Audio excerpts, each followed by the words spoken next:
Hello again, everyone. Welcome to another episode of Game Pass Grab Bag, your weekly podcast reviewing games for the Game Pass collection. Bringing you three unique perspectives of varying skill range. I am the good cop of this episode, Andrew. With me, the one who would definitely drink himself into amnesia, Keith. I really was hoping I was going to be the superstar cop. Hello. And the one who's as dead as disco, Aaron. Wow, thank you. Nice. Thank you. This week, we played Disco Elysium by Zaum? Yep. ZA-UM. Exactly. That's how you pronounce it. Disco Elysium is a top-down isometric RPG where you're playing a cop who has lost all memory, but you find out you're in the middle of a case, and you need to figure out who murdered a guy in the backyard of a hotel. But not knowing where any of your equipment is, what's going on in the world around you, or anything that's going on, you are on an adventure to basically uncover this mystery and also figure out who you are as you are kind of traversing this interesting world. But going around whether or not this is a game you should play or it's something you should pass on, I will start this off. I was very excited to play Disco Elysium. This has been on my list for a while. I have almost pulled the trigger a couple times to buy it when it's on discount. I've heard great things about it. It won multiple awards, like Indie Game of the Year award. I think, what was it, 2024 Game Awards? Or 2023? Let's see. Oh, it came out 2019, so 2019 Game Awards. There we go. But yeah, this was always something that was on my radar. So I was like, oh, finally it's coming to Game Pass. I was very excited for it. And honestly, I actually wasn't too crazy about this game. This actually kind of surprised me. For me, I guess I am giving it a pass. I can see a lot of people who do love this game. But for me, I think, to where it landed on this week, I do plan on continuing it later. But I've been super busy this week. And anytime I just pick this game up, to me, I was just very bored. I thought there was going to be combat. There's no combat. It's all talking. Very much kind of the vein of Baldur's Gate, of you doing kind of skill check rolls. And I was just... It was putting me to sleep a couple times. So this is a very good game, but at the moment for me, I'm actually going to give this a pass. That's actually really kind of surprising. I thought this was great. I really liked it. I will agree now, and it's a running joke, but at the same time, I do tend to play a lot at night, and I have found myself kind of dozing off as I play this late at night. That's what's happening to me. But it's really about the pacing and the way the game is delivered. I don't fault the game itself for that, at least in this context. There are games where I'm like, this was straight up boring, but I really think it's just the pacing of the game. And I think maybe it helps. I didn't have a preconception too much. I knew it was highly lauded, and I was like, oh, okay, this is gonna be one of those things I'm either gonna have a really bad take on, or I'm gonna see what everyone's been talking about. And I feel like I landed closer on I get what everyone's talking about. I don't know if I love everything about it, like this is Game of the Year, but I think it's unique, and it's really cool, and I've enjoyed it. So yeah, it's a game. Yeah, this is a game. I'm actually surprised. Yeah, Andrew landed. Yeah, I'm guessing the odd one out here on that side of the fence, because I would have guessed right off the bat that this would have been something that I think we would have all kind of gotten into. Along with Andrew, I saw all the high praise for this. This has kind of been one of those games of like, yeah, if that were to ever come along, I'd play it. So, great timing when you see it show up on Game Pass. This takes a little while to get into it. I'm going to probably talk a lot of this. Like, this game, in its approach, kind of comes off as like... Is the phrase hoity-toity still a thing? Like, if I say that... That's what I was kind of feeling. No, I know it's exactly what you mean, but I was thinking the same thing. It's like, kind of got this arrogant way... It insists on itself. Yeah, it's got this just real arrogant way in which it speaks, and it speaks to the audience. And I understand what it's trying to do, but in its narrative sense, it's kind of tough, because it's a lot of wish-washy kind of talking. Yeah. With this higher air to it. It's just... So there's a lot of elements, but as you start to play it a little bit more, that stuff starts to dig in a little bit, and you start to understand it. And as the story starts to grow and starts to build, I was into it. Like I was really kind of into it feels like you're trying to solve one mystery and as you're going along just more mysteries start to pop up as you go along. Um and it's like your to-do list starts at like one thing and then next thing you know it's like 50 things. Yeah. Yeah. And they're usually simple things of like find a cigarette and smoke it. Yeah, but it's I just had I had a lot of fun with this. I can't think I've played a game quite like this before. It's just it's a unique setup of its systems too, to the point where I've played, I don't know, 25, maybe 20 to 25 hours, and I don't know if I fully understand some of these systems. 100% the same. And then, And well, and I'm still discovering things where it's like, I don't know that they're monumental. Sorry to kind of, but like, no, it'll still be like, hey, here's a tutorial thing. It has those random moments where it gives you like a tutorial dialogue, and it's like just a very clear narrator. I'm still getting those. I'm like, oh, okay, cool. Like, yeah, yeah, and I know as we talk about it, there's some things that'll bring up, and some of the stuff is frustrating. Like again, there's some stuff that I didn't necessarily love, but at the end of the day, I walk away from this and I'm like, well, I don't even know how to compare this. In fact, I was kind of intrigued, Andrew, when you described what type of game this is. Nowhere in there did you say a point and click adventure. But Well, that's what I was going to say. Well, I read the description. That's what I'm- on, but I I was- absolutely would 100% say this is a modern day point and click adventure game. but when you said RPG, I almost scoffed, and then I was kind of like, no, actually, RPG is not a bad way of describing it either. So it's like it's a very unique game, but I would say for anybody, give yourself understand like you might hate the first 20 to 30 minutes of it. Yeah, Push I did. through it. And I think it'll start to get a little bit more interesting as you learn some of these other characters and you get over the fact that it kind of seems to be talking to you in this condescending tone. Like it's just got a dictionary and a thesaurus like on cue to just whip words at you the whole time. Once you can kind of get past that stage, I really did enjoy this game a lot. well, so I think, it's to your point a little bit of needing to get a little bit over the hump. I think what I like, and I don't know, maybe I like about it so much is it's interesting. Is once you kind of start to realize like it's that your like inner monologue, and I don't think I'm spoiling anything like because that's how the game starts. It's like your inner monologue talking to you, and it basically always feels like it's talking down to you as the like we've talked about this comparison in games where like you as the character, not you as the player. Yeah. So does that make sense? So it's like Yeah. it's talking down to your character, and you start to realize why, and you're like, oh, yeah, I don't know. I still don't truly know. I think my character might be a scumbag. I don't know. So maybe there's a good reason why this monologue is talking down to him so much. Yeah. I don't know if you want to get into it, Andrew, because Yeah. All right. got So, plenty like I to said, go getting over. to the story, you are a cop on a fictitious world known as Elysium. Well, actually, before I guess I get into this, to start off, so this is created by a game. This game is created by a man named Robert Kurvitz, and I guess originally he actually created this as a tabletop game. So he actually already pre-built this world and has a whole idea of what Elysium is in this world and the whole stuff that's going on, which you do explore in the game. But this game obviously did very well. But I guess him and a bunch of people have already left the studio. And apparently there's like 4 games in the Elysium world that's now being made because this game did so well. But you are Interesting. playing this cop in a fictitious world of Elysium where, of course, there's different kind of lands. Everything seems semi-familiar but quite different.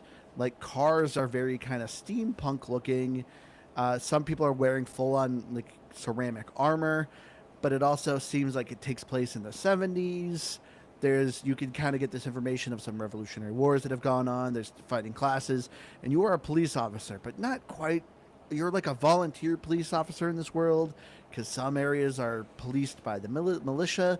So you're kind of piecing this stuff together, but you wake up, you have no idea what's going on.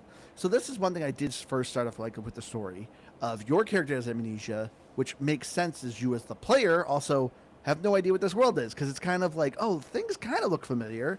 I kind of think what this thing is, but then it's like, oh no, this is actually different and weird.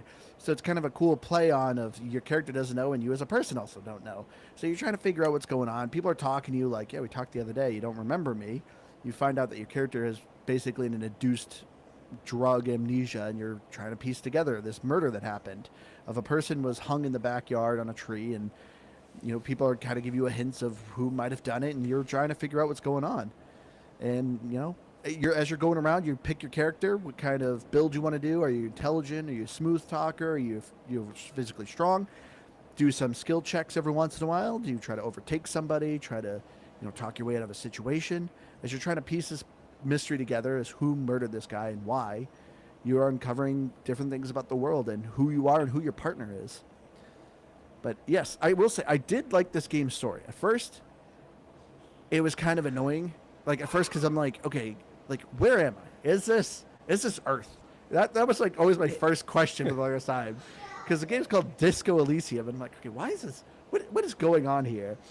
But like once I just sat back and, like I said, I myself took in as the cop of he has amnesia, he doesn't know what's going on, I don't know what's going on. Let's figure this out together. The story was pretty interesting. I like a good murder mystery, but I don't know. There's moments of this where I'm just like, where do I go now? I am confused. Well, I think I kind of get that a little bit, but that's, I don't know. I mean, I guess that's more on the gameplay side of it. But overall, yeah, I liked the world that it was building. It took me a long time to realize that this was not an Earth-based. I thought it was just like an alternate reality Earth, truthfully. Yeah, I thought so too. And so I was like, and so that's where I wasn't too shooken by the fact of like, the currency is called Real and like all these other like small details. I'm like, okay, whatever. It's just kind of like Seems alternate very universe. French. Well, I mean, there actually is. I think a lot of that. They what is it? Seven. It's one of the terms for a leader that they use. I can't remember. But that, to that point, it's like, yeah, I wasn't shaken by that. But then there is a point where they do point out that it's not Earth, and then I was like, that threw me. I don't know why. It didn't really change much about what was going on. I was like, wait a minute, this isn't Earth at all. Like, I just assumed it was, because to your point, everything is very familiar, and so they make it Earth-like. Yeah. Again, story-wise, I the core mystery of it was really interesting. But I'm with you, Andrew. Like, there was absolutely times where I'm just kind of wandering around. Like, you're in an area, and you can go in any direction in any way that you want to go. So you're kind of just talking to characters as you're going along.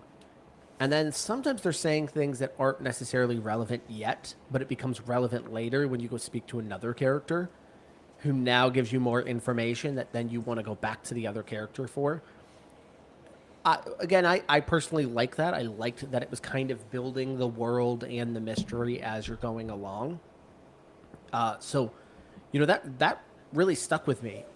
One of the things, though, that I think is really cool about this game is you're meeting a lot of characters. Characters are great. But your inner stuff, and I say inner stuff because there's like a million different things, your conceptualization. Yeah, it's like your inner personalities. Yeah, they're all characters. Yep. And that's why when I kind of say like the whole kind of talking down thing, a lot of that is really played out in the things inside your mind. And they're their own characters. What's the one that's always like just really hedonistic and it'll just pop up at random times? Like it wants you to do drugs. It wants you to drink. Electrochemistry? Electrochemistry always pops up and it just kind of goes wild. And you kind of have like this inner dialogue back and forth with it. And it's just, all it is just focused on that and nothing else. And it just disappears. So anytime you're kind of presented with the ability to take drugs or something, it suddenly kicks in and like, yeah, It's always like, yeah, give it to me. Give me those drugs. But it's also like very dark about it too. Yeah. Oh, very. Like it'll be like, because it will tell you, it's like, yeah, get a drink, you loser. Yeah. That's all you want anyways, and you're just like, oh. And so I don't know. That kind of like talking down tone, when you realize it's coming from these parts of your own brain and your psyche, that, it's almost dialoguing how that thing is thinking in itself. Really clever. Really Which kind took of me a while to figure out what was going on with that. Because that was the thing too. I'm like not a lot of it's explained. No. And none of it's really explained. You kind of are figuring out as you go along. So, in fact, what did you guys pick? Because I'm actually kind of curious. What did you guys pick at the beginning? So there are basically 3 presets that you can kind of pick, and I thought there was like 5. maybe there was more. For some reason, I'm only really remembering 3, but it kind of picks and chooses what part of your body is more strong. What did you guys You go kinda first, pick? Keith, because I'm gonna be pissed if you pick. We always end up picking the same thing, and it always pisses me off. Well, What did you pick, Keith? So I talked about this there at least a little bit last week. So I kind of did this weird thing when I started this game. I I started swear to God, Keith. with the I think it was the smart one, and I ran into a couple issues where I died early on, and I was like, oh, this is like a game where it's like you're supposed to die and just restart over and over again. And so I just, without even thinking, just restarted. I was like 45 minutes in. I think I tried to run from the bartender and like slipped and cracked my head open or something. I didn't know you Ridiculous, like- could die. I oh, died that's- from depression. I had I've always I had had like enough things. I had like, well, this was before I figured out that mechanic, because I'm talking like literally the first, like you walk down the stairs and there's an interaction with a bartender where you can just be like, no, I'm not going to pay. And you run away. And that's what I chose. And I like slipped and fell. And then my character died of embarrassment. So this is like first. incredible. So Your I just first like, experience, yeah. I'm just like, I thought the game was just kind of played like almost like a roguelike. Not, and now nothing about the game lends itself to that other than just this one dynamic. And I'm just like, oh, whatever. I ultimately went to the body build type of guy. Son of a Keith! Are you kidding me?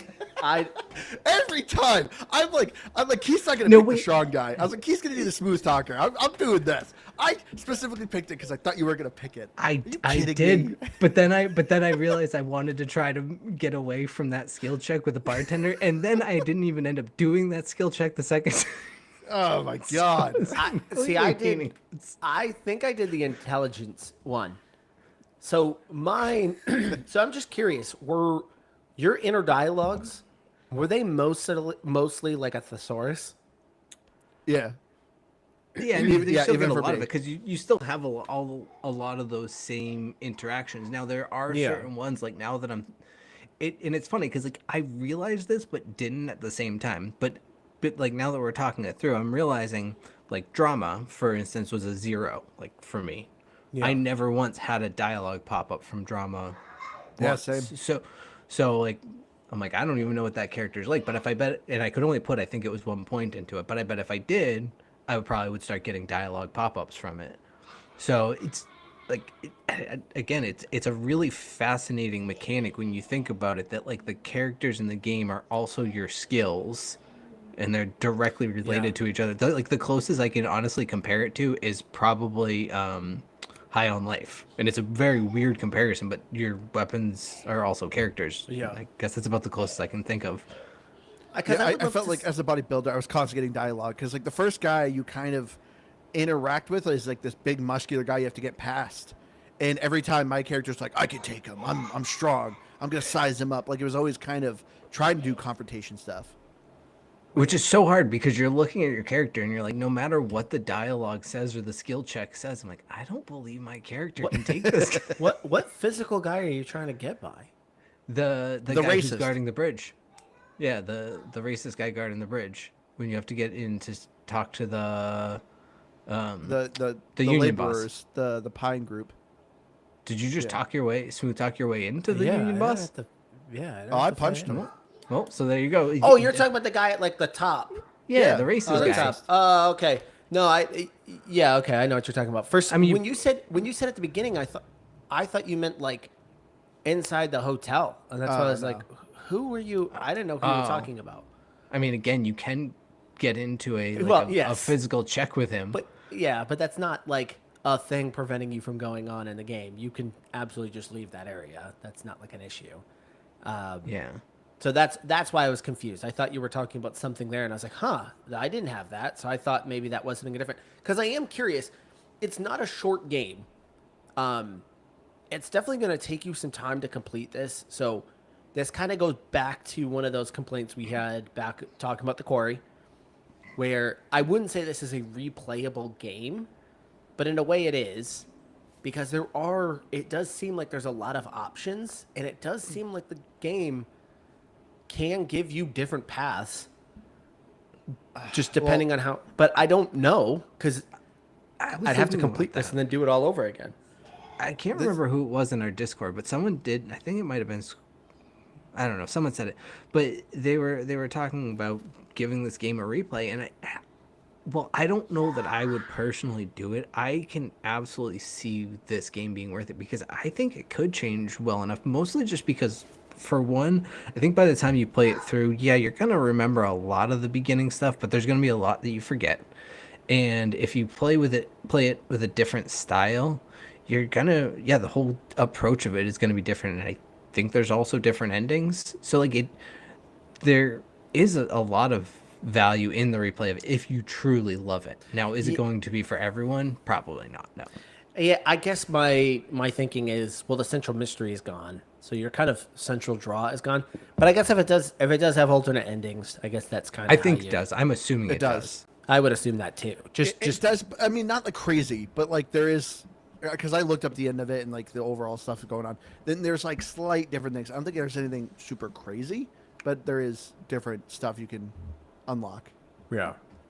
But I will say that the reason I probably wouldn't replay this, the thing that has been infuriating me so much with this game, and I'm curious if you guys are having the same issue. So depending, obviously, there's RPG elements of, you're picking your character, as we said, like your builds, and there's skill checks going on. But what was irritating me is I was losing every skill check. And I'm like, okay, I'm going to play this game like I always play in Baldur's Gate. Where the dice rolls, I'm just going to keep going. We're just going to keep going with that. But then I'm like, I swear this game is designed to have you lose every single time. I'm losing rolls that are 97% success chance, and I am still losing. And I'm like, this is pissing me off. Because, as Keith said, like, he died of embarrassment. And that's what's happening with me. I'm literally, like, talking to a kid, and it's like, tell the kid to shut up. And it's like, skill check. Up, you lose. Up, you died. Like, that was the first time I died, was talking to the child. And I'm like, what is this? I'm like, this is irritating me so bad. This is anything. I never lost a dice roll under 72%. That's well, because I'm with Andrew. I don't think it's so bad that I'm, because you guys have to be smart, not but no, because you still, it's not about like the skill check is based on the skill around it, or it will give you certain plus or minuses based on other actions that are taken around it. So I had one just last night. It was a 92%. I was like, all right, cool, gonna do that. Nope, failed it. I will say that's not the regular or the norm, but just the fact that you're like complaining about it, I'm like, it was noteworthy that I did, because I don't feel like I've won any single 8%, because I take everyone, especially if it splits the game into white checks and red checks. And once I realized this too, a white check is always repeatable, so it's never going to lock you out of those. You just have to go level up the skill associated with it, and then you can come back. It might also need to reset the day, or that might be another way. I'm not positive about that, but I know you can upgrade the skill point associated and then retry it if it's a white check. And it tells you right there, so you know. So if you didn't know that, that's a hot tip for you. So I just try them all, but I swear I was not winning anything under or like above a 20%, which is fair. Again, I get how odds work, but it is frustrating when then you turn around and lose a 92%. I'm like, well, now I have to go level up to go get this point back to make it 100% to reroll this thing that I should have won. It's crazy to me. I don't think I lost a single one above 72%. I did not die in this game. I think I'm just not sure. Like I've gotten to the point where my morale got hit really bad, and then you just kind of take some drugs and you're good to go. Which is your morale 2 points as a smart person? Yes. Okay. I didn't know if that changed with the character design. No, but but as there's one of the skills that upgrades that you get more, because I have like 4 points, I think, and I have like 4 health. So that like I think we clearly upgraded differently. I think I could probably list every single way I died. The first 2 were before I even left the inn the first time. Twice? twice. Holy smokes! Well, Literally the beginning of first the game of the hotel, the, he's the dying. first one the first one was just straight up embarrassment because I was intentionally choosing like the worst options when he's like, I can't believe dying by embarrassment was a thing. I did like Well, again. you I've don't- never you died. you don't die. It just goes to the sequence where your character has like a full on meltdown and you're Yeah. just like, I can't do this anymore. you're I quit. depressed, And yeah. then So the first one was I was like choosing all of the worst options because I didn't really know what I was doing. The second time, like I said, I tried to run from the barkeeper, and I tripped and cracked my head open on the old lady's wheelchair. But I made it through that alive. It was the embarrassment that fell after. Yeah. But the last one, you'll really like this last one. This one was an actual death because in this one, I was talking to like the group of guys inside of the bar later on in the game, and I decided to grab my partner's gun. This was after I failed the check, so I don't know why I thought this was a good idea. But one of the dialogue options was to put the gun in my mouth, and it's like, no, gun in you're your not own really mouth? gonna. Yeah, he goes, you're not really gonna do it, and I went, yeah, do it, and Shoot yourself. What's crazy is that's I kind didn't of think it would let me. that's like a few hours into the game. So did you just straight up have to start over?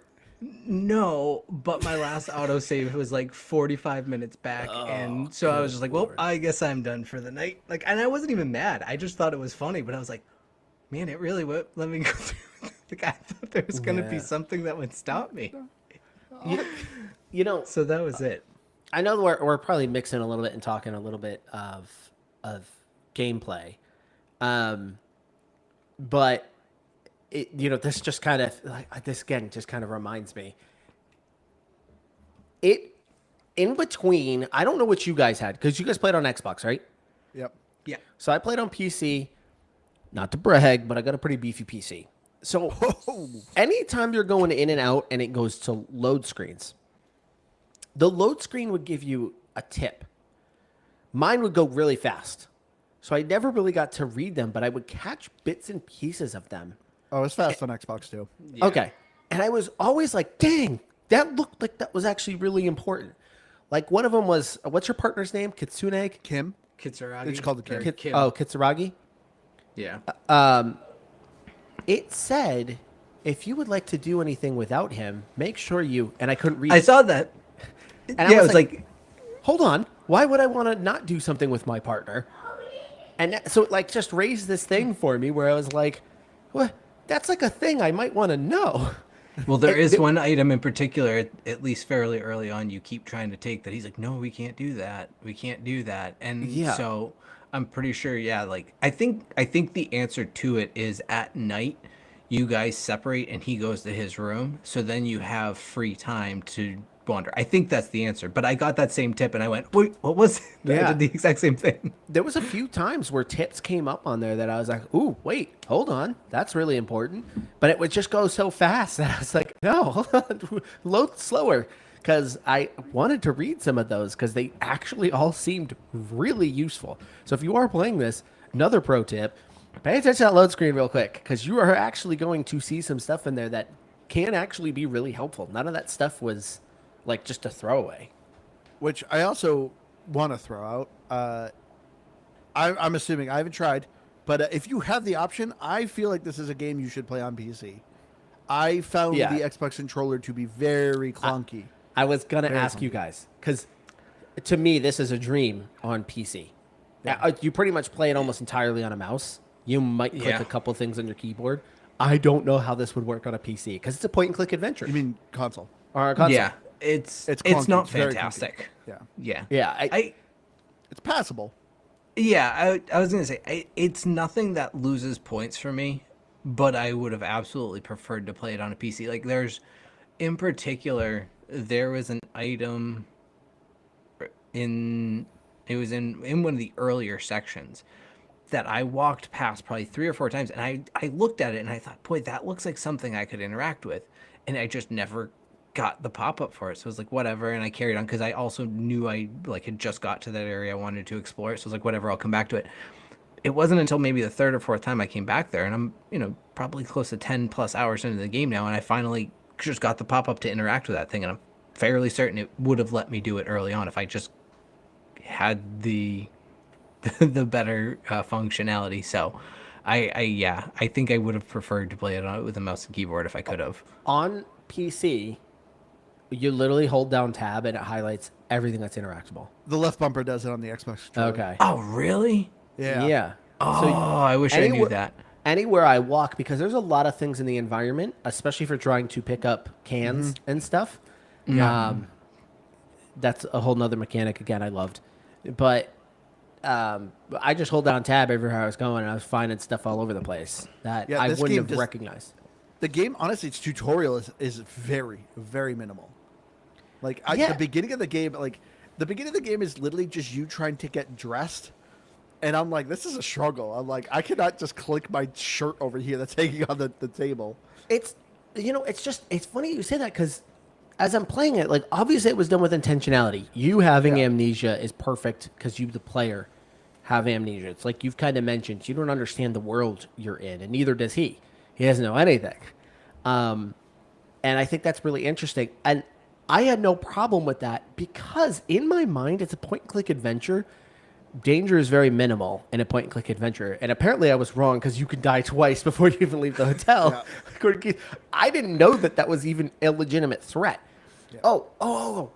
Speaking of which, one of the pro tips that came up in between the load screen, it said, and it just seems counter to what you guys are saying, but it said, hey, don't be afraid to take the wacky answers sometimes. Like, it basically I took a lot of wacky disagree with answers. that. Yeah, I took a lot of wacky answers. Yeah, but Keith, you killed yourself because you picked a wacky answer. See, but I think you died of embarrassment like multiple times. No, there's truth to that. There is, but there's at least one interview where, because you kind of end up like it frames a lot of these interactions as interviews.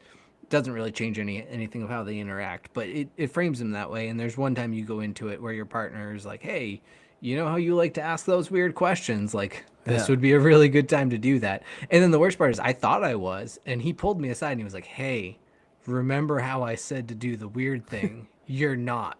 And then you put a gun in your mouth. Yeah, you're like, oh yeah, check this out. Everybody look at me. They're different times, but still checks out. Yeah. Because when I saw that cool little pro tip, so there's a part to the story again where it's like a main part of like your first day is you need money. So you're kind of looking for money. So a lot of your options are you just straight up asking people, can I have money? You give me $1. Yeah. That was pretty funny.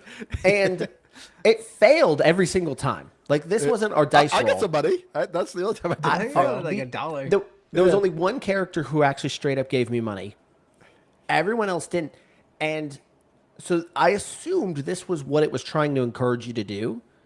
So when you meet the rich lady down by the boat, like, I asked her, and then my inner conscious was like, you do not want to ask this woman for money. Like, this is a very wealthy woman.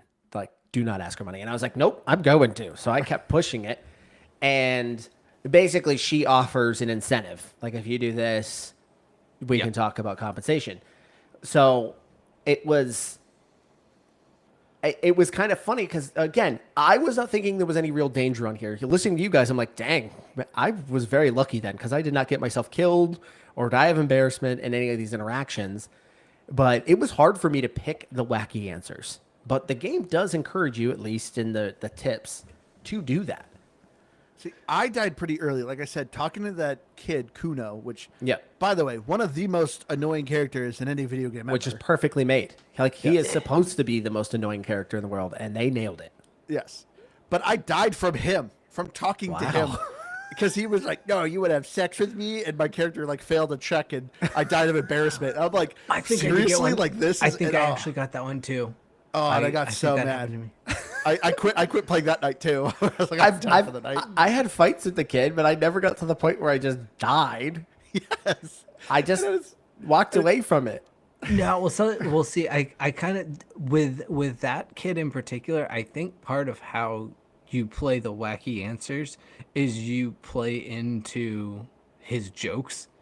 Like they're like when you're doing like an autopsy of the body, like in his presence, and there like there's points where you have to like check the genitalia of the body, and he starts yelling about it. And Yeah. I think like if you go I just along with ignored it, him, that yeah. I think if you go along with his jokes though, and like because it's like write down what he said too, you get bonus points with him. Because See, then you've like I couldn't figure him out. I felt like no matter what I did, whether I went along with him or whether I fought him, he just continued to be his same character. So I thought there was no way of winning with him. Like I thought his character was an unwinnable character. You just kind of had to deal with his presence, but I didn't do much beyond that. there's a check I have with him that I think will kind of crack him. It's like a sensitive, like, hey, I get you type of thing is what it presents as. Yeah. And I I have tried. that at I have it at like a 42%, and I still failed it. So I'm trying to get back to. I wrote a spoiler in the chat with him. I want to say it out loud. But I have there's some things you can do with them. That's really the weird chat. phrasing. I gotta look at the chat. But so I have. Yeah, that's really even weirder phrasing now that I read that. No, I get what he's saying. So I have a particular gripe with those kids, and this is gonna. I have to be careful with how I phrase this. The words they use. So they use a particular insensitive word, and it censors it, and I get why it censors it. However, it uses an alteration of that word. It's clearly just that word, but as like instead of putting an S on it, they just changed the letters around, and they use that. And I'm like, you're clearly implying the same word, and just one you're saying, one you won't. Man, I don't know what you're talking about. I know what you're talking about, Keith. It's like I said, I'm not saying like they should be just. Is it not edited on PC? Maybe I don't know. It's a derogatory term for gay people. Yeah. No, I think they outright say it. Oh, Okay, so on the maybe Xbox, maybe it's an edited. Xbox thing then. Okay. Yeah, Because I'm like I pretty said, sure they outright say it. because as I said, and it was really just like a weird like, why would you edit one and not the other? But it's clearly implied to be the same thing. It just seemed. I don't know what it even seemed like. It just seemed weird, and I thought it was odd. But I don't know. Yeah, I don't remember anything being edited. I remember him saying whatever, all of his lines. So, yeah, that might be just an Xbox thing. Maybe. It wouldn't surprise me. They probably have different ratings than PC. Oh, I'm But sure it- they do. But yeah, Microsoft definitely has like stricter stuff, which I'm curious. I don't know if you guys talked about it with Dispatch coming out. I'm curious if Dispatch will be edited for the If Xbox. Dispatch I will have bet- the nudity, because it was. I bet you they'll get the Nintendo version. I don't know. I don't think so either, because there was kind of a big like hullabaloo because about Xbox it. will do nudity. I mean, Yeah, we they've just played done it. Cyberpunk, Yeah, for it. so Depending, they'll do it'll nudity be to an extent. yeah. But like I said, we just played Cyberpunk. They did Baldur's Gate. I mean, those they did Red Dead Redemption, the horses. So Good point. Good point. they can do it. But yeah, Kuna was an annoying character. I was trying to think. I think probably the one I liked the most was just the girl who paints. Although I think she's just dumping oil or something like that. Yeah, she's got an annoying accent too. They all got annoying accents. Because they're Well, French. because it's all no, it's They're all I mean, whiny. it's all some form of Eastern European. I think like it's Yeah. like French and British hybrids, there's a little- Irish, A Scottish. little bit of Russian in there. Oh yeah, they throw in some. Well, I mean, I guess they kind of throw in everything because they even have some. Yeah. The some, racist guy's Indian African. and- yeah, and there's like Indian. Yeah. There's everything. Very diverse in a sense. Very.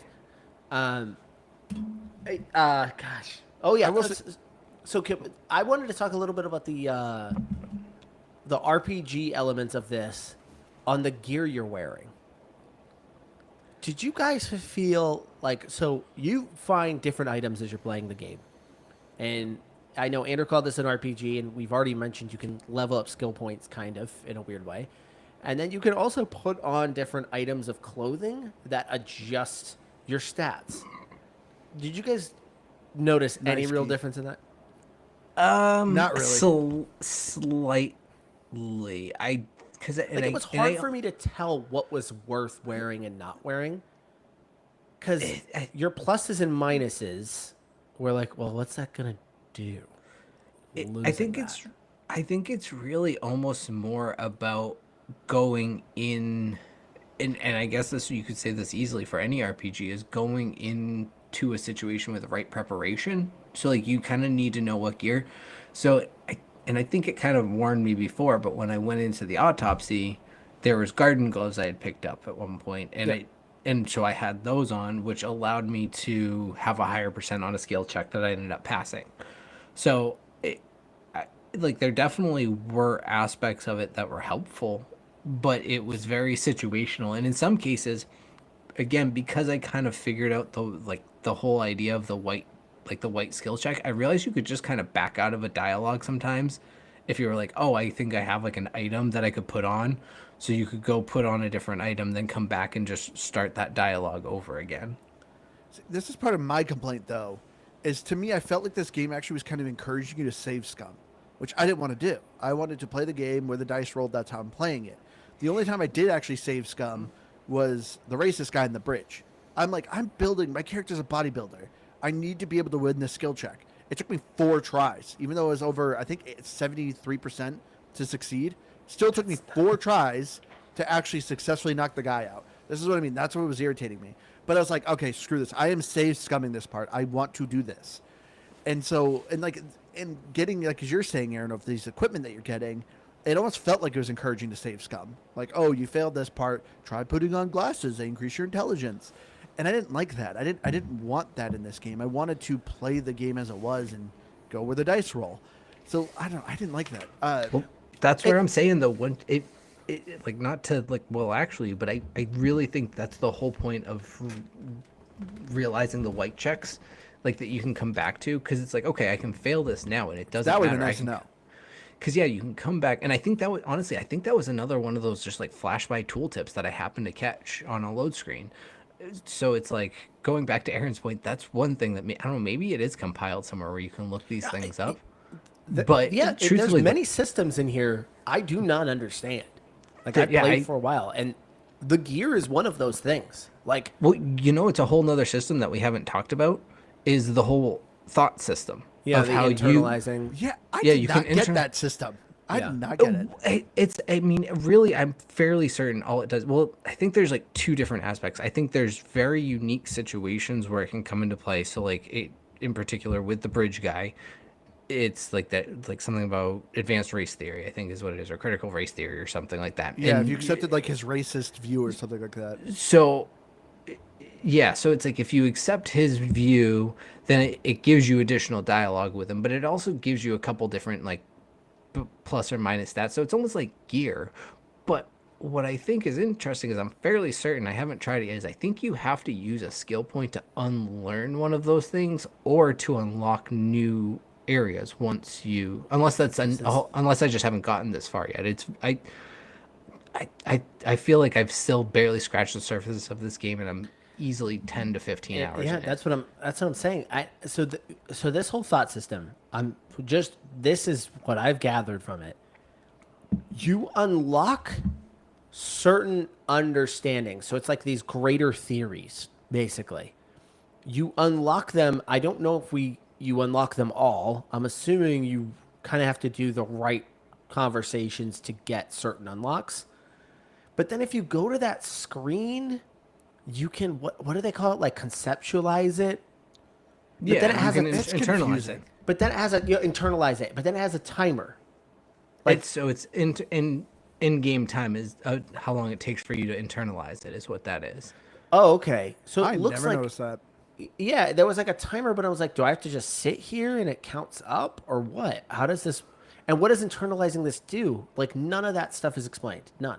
It like if you read it gives you kind of like a lore type of explanation, but that's where I think it's, and that's where, and it mentions it somewhere that I think you can get different dialogue options from it. But in addition, it's really just about the skill points more than anything. There's just there, but there's again, it's just one of those elements. There's a lot of these weird systems in here that I just wish I knew more about. Like I'm so split on this. In one sense, I wish it gave tutorials. In another sense, I'm glad it didn't, because it kind of adds a layer of mystery, but then I kind of walk away from it also still just kind of lost. But Keith also mentioned another good point earlier in this conversation that randomly a narrator's voice introduces into the game and does give you helpful information, and you don't know where it's coming from. It's just there. Your ancient reptile brain. No, then it, just it goes calls away. it. I thought it calls it a tutorial. I thought it describes it as that, but it's also because it's also honestly. But it doesn't do it all the time. It's very random. But honestly, it's very unimportant mechanics. It's like, Yeah. it's like, hey, you can get health things to retrieve your health. You're like, okay, Yeah. but it's not like, hey, here's an understanding of how the internalization system works. Like, there's no real good explanation of that. But I don't know if this was just me, but I think what's interesting is because you know so little, like I instinctively, well, I wanted to do like a lot of weird answers. A lot of times in games, I'm like, it's a video game. I want to play the bad guy. In life, I'm going to try to be good to people because in real life, I could actually hurt people. But in a video game, I can be the bad guy. Because you have no idea, it like makes you feel the embarrassment of the character. Yeah. And so I'm like, no, I'm gonna fight the urge to do the drinking and all of these things. I'm not gonna do that. I'm gonna try to do like the nice things for people. And I'm like, man, it does a really good job of making you feel the character, I guess. Oh, for sure. Yeah.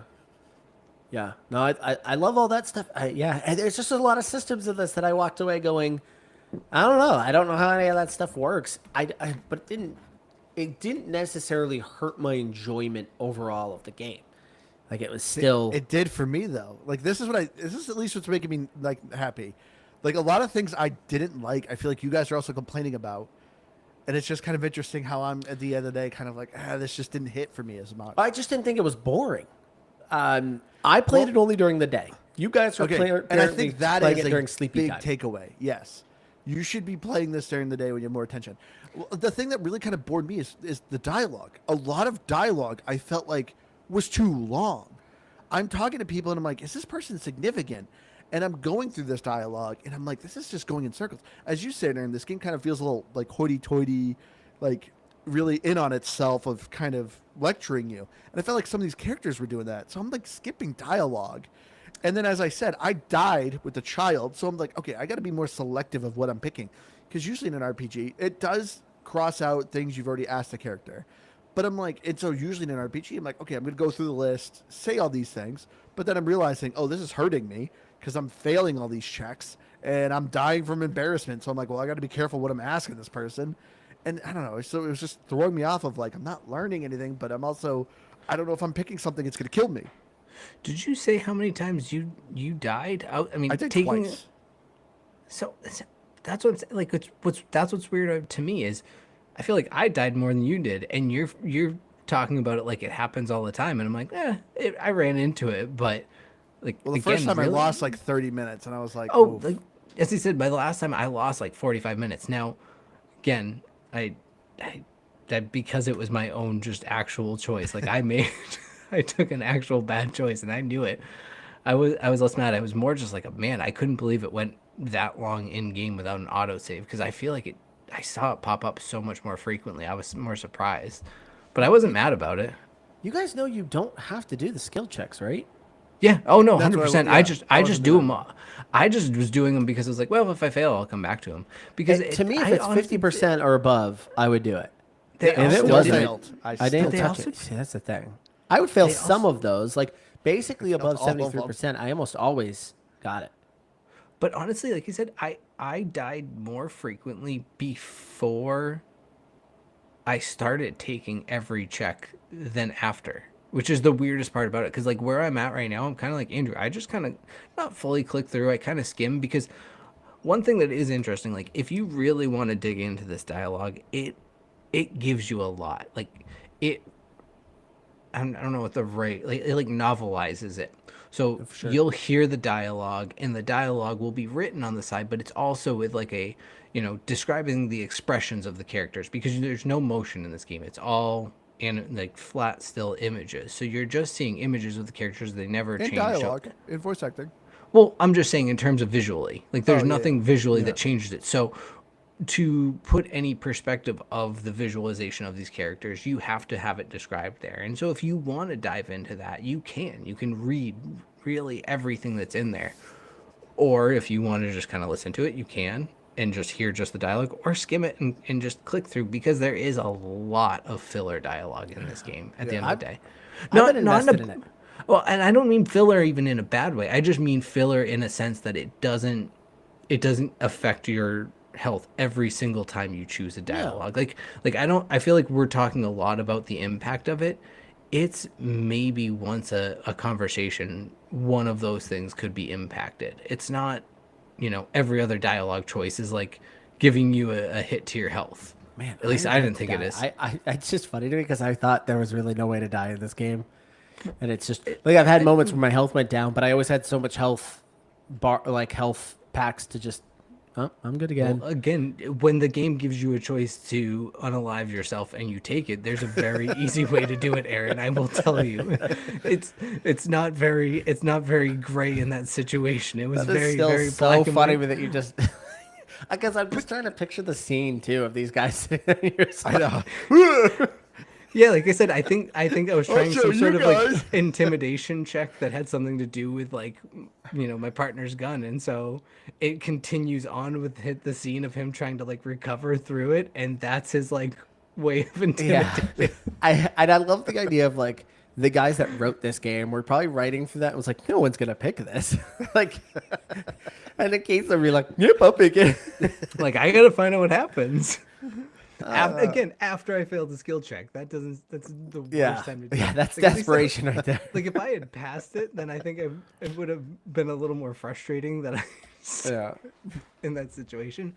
But that's where I think it's so weird to me that like Andrew's complaining so much about it, because I truly didn't think it was that big of a deal. And I did find you can buy the health stuff from one of the shops for pretty cheap. Like it does not make it inaccessible by any means. So I ran into it pretty early on, but once I kind of figured out how the game was working, I don't know, I wasn't running into it a whole lot.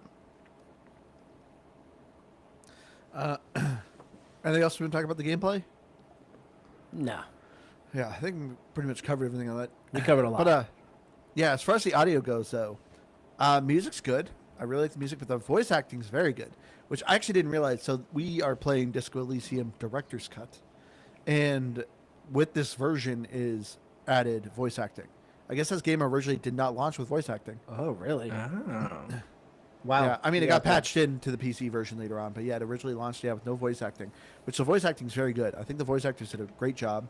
It definitely plays with the humor too, which is great. Oh yeah, did you guys do the talking to the radio to your precinct and admitting that you like lost everything? Yes. Yeah, but that's That was a to good that chuckle point- for me. Where you're like, "Let me guess, you lost your gun too." You're like, oh crap! I lost my gun. It's pretty it's funny. one of those things that if you separate yourself from the game and you're just reading it, it's objectively funny. But if you're Yeah. trying to play it a little bit in that RPG sense, you're Yeah. like, this is embarrassing. I don't want to Yeah. pick these options where they laugh at me. So that's where I was struggling. But yeah, it is pretty great. Oh, I took a bunch of screenshots. At one point, there was just DMX lyrics. Like your character just gets into a dialogue where he just starts saying DMX lyrics, and I thought that was pretty funny. Yeah. So DMX exists in this world. That's what And you take from it. yeah, in some sense, he is in Elysium. So I can't imagine this game without voice acting. I think the voice acting's really good. I think it would be terrible. Music-wise, music is cool. Music is very repetitive. Yes. So the music changes to what area you're in. It could wear on you a little bit because you're going in and out of the same locations all of the time. So you're kind of hearing the same things just kind of on repeat. So it can get a little bit repetitive, but it's not bad. That's my only dig on it. I wonder if, to me and Andrew here getting a little sleepy playing the game, if that's part of it. Like, because you get into these dialogues that can be kind of long. You just have that music just sit in the background. You guys, Put you to sleep. I was like, kind of like You're playing while you're working. I mean, yeah, my whole thing is like, but my whole thing is like, I'm always like, what's the next thing I got to do, because it does have that checklist. So I'm always like, "Oh, okay, let's do this. Oh, I got time to do that. I'll go do that." And it kind of just kept me going. I don't know. I had fun with that. No sleepy feelings for me.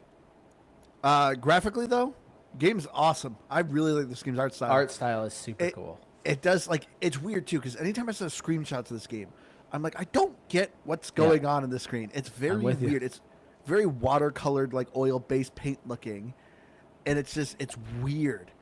But as you're playing, it's like, okay, this makes sense, and it's weird of like the actual graphics, like I said, are kind of like oil-based painting. But then when we were talking about like the your inner thoughts, your actual inner thought personalities, and then when you're conceptualizing these ideas, the imagery is very like Cronenberg, of like this weird amalgamation of flesh, a lot of body horror. Yeah, it's weird, which is like odd to think about, but I don't know, it works well. Like you said, the electromagnetism guy is a spine with like 8 arms. Yeah. Did you guys see the meme going around? So if you have seen images of this game, your character in particular has a very specific look to him. Very ugly looking guy. Have you seen the who NVIDIA? Did you see their like generative AI stuff that they're doing? Oh gosh, I can't imagine. The DLSS 5. Yeah. Yeah, so where it like takes the image on the screen and then kind of beautifies it. Yeah. Someone posted a picture of online. They're like, "This is what it looks like in Disco Elysium," and it's your character, and he looks beautiful, totally painted over nice. And I was like, and it was kind of like, that's kind of a funny thing, because your character looking ugly is kind of a part of the central part of that. You looking into the mirror back at yourself, and like you're kind of like grossed out by yourself. The reveal of that was absolutely one of those moments of like, this is hilarious, and also like with that, when you're kind of like looking at your smile and you don't understand what you're doing with your face. And then the idea of like NVIDIA coming in and just cleaning it up, adding in its own little AI to make it look nice. It was just a funny meme that I saw pop up. But yeah, art wise, it was just, it was really cool. It was like a giant art, like a watercolor painting that you're kind of, see.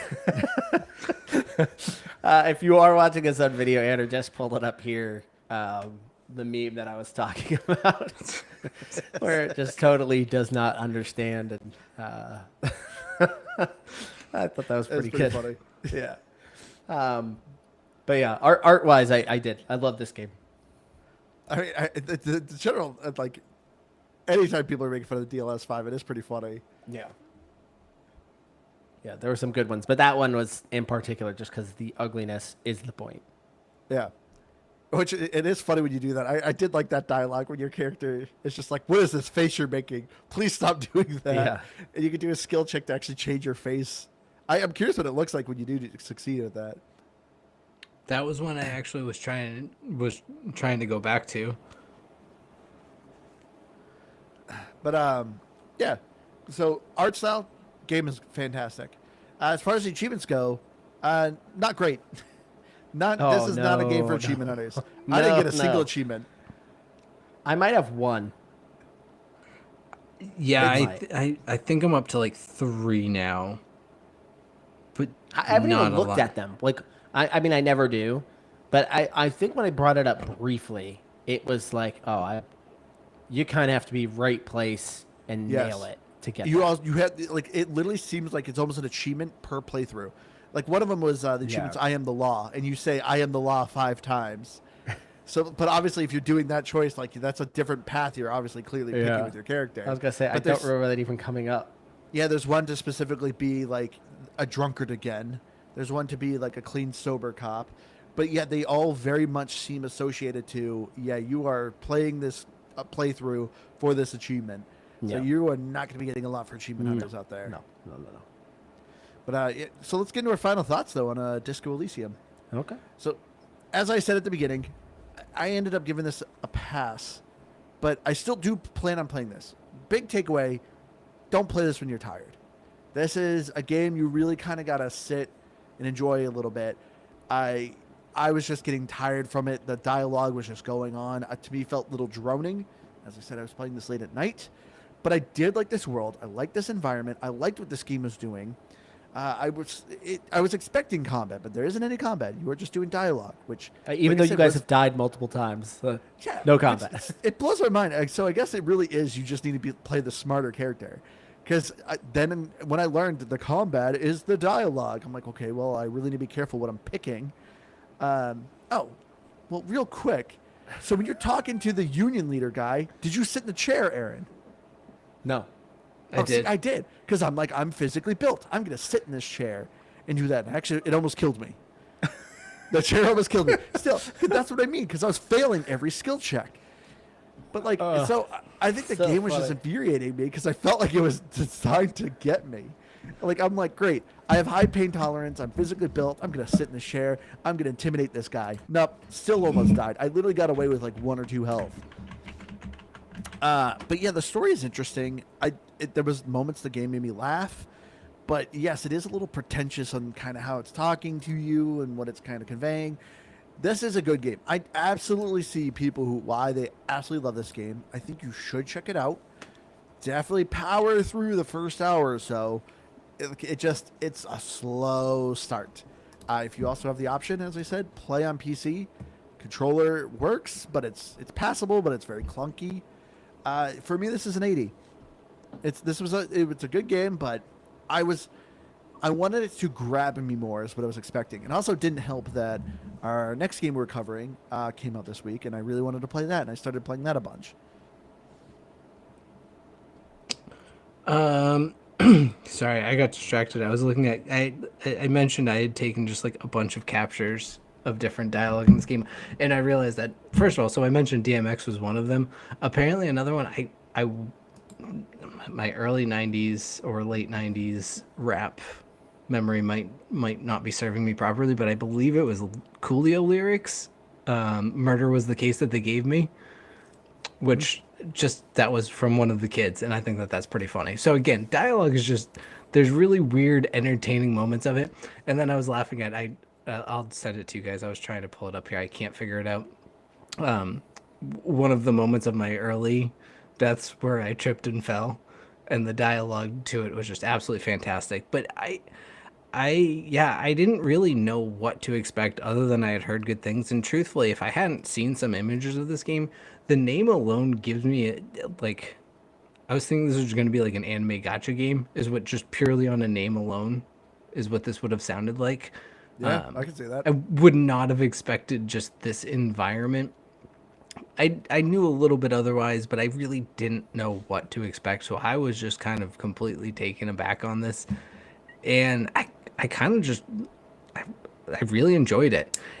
It's certainly a game that I want to play in like chunks of a couple hours at a time, but I want to just do, every now and then. I don't want to cram this game in all at once because I just think I would tire of it a little bit. I want a little more action to my video games at some point. But yeah, it's just a really good time. We sometimes talk about like who would I recommend this game to, and I can't think of a specific type of like genre because it is kind of RPG, it is kind of walking sim point and click. It's just a little bit weird, but it's neat if I guess if you do like a good single player adventure of any kind, that's your main angle. This is by all means worth checking out. I think I would give this an 89. This game, I can't compare it to anything. It's been a long time since I've really played a point and click adventure game. So, maybe there's a little bit of recency bias here. But I do think it's funny we that... have Thimbleweed Park. Yeah, so Which is It's probably been the so most long referenced- since... That's like that is our 5 years most ago. referenced game now. The same reason is... So it's been a while. It's kind of funny because right now I'm playing 2 video games that couldn't be more opposite from each other. Hello This Kitty game, Island Adventure. This game, which is I can't describe it as anything, and then Crimson Desert, which is every video game put into one. So it is comparable to all video games because it's got every Pokemon? video game. There's probably a Pokemon element there. I just haven't gotten there yet. But it literally is every video game mechanic ever created put into one video game. And they're both awesome for different reasons. But I've just never played anything like this. This game had me intrigued very early on. I was always hooked. I was not pinned down too much on the dialogue. I thought the dialogue was always interesting because I always felt like I needed to get something out of everybody. So I was always trying to get an angle to see if I could get a handover on somebody. So for me, there was always kind of that pull. So, just a really fascinating game. Even not knowing what the heck is happening in some of this game, I'm still super into it. This is. I could totally understand why this won a bunch of awards. I'd give this just a straight 90. This is a 90 for me. All right. Well, there you go, everyone. There's a review of Disco Elysium. Interesting game. Definitely check it out at least. But yes, if you have any game recommendations, please go to GamePassGrabBag.com. Check out our website. Top right corner, find the links to all of our things. You can say hello in our Discord, write us an email, or easiest way is also write a comment on a Spotify episode. But yes, I've been your hardcore gamer host, Andrew. You can find me on Xbox Live at Firebird0952. We will not be here next week. We're going on vacation. So yeah, we are. Yeah. Did you I'll see you at vacation. Yeah, I'll see you at vacation. But our next game, which is great because I want to put more time on our next game. Next week, we are playing Like a Dragon Infinite Wealth. Which, have you ever played a Yakuza game, Aaron? No. Oh, man. This will be my first one. Oh, It's a you're in for weird way treat. to jump into it, I feel like. Is it? I feel like all of them would be a weird one. They're all weird in a sense. It's just, I mean, most of the Yakuza games are more like action fighters a little bit. So this one's a turn-based. Yeah, which is great. But yes. Anyway, I hope you all have a great week. We love you all, and we'll see you again next week. Unless, yep, I was gonna say something, but then I forgot. But anyway, Nice, good outro. I have worked a lot. Are you dying of embarrassment right now? I am. Add that to the death counter.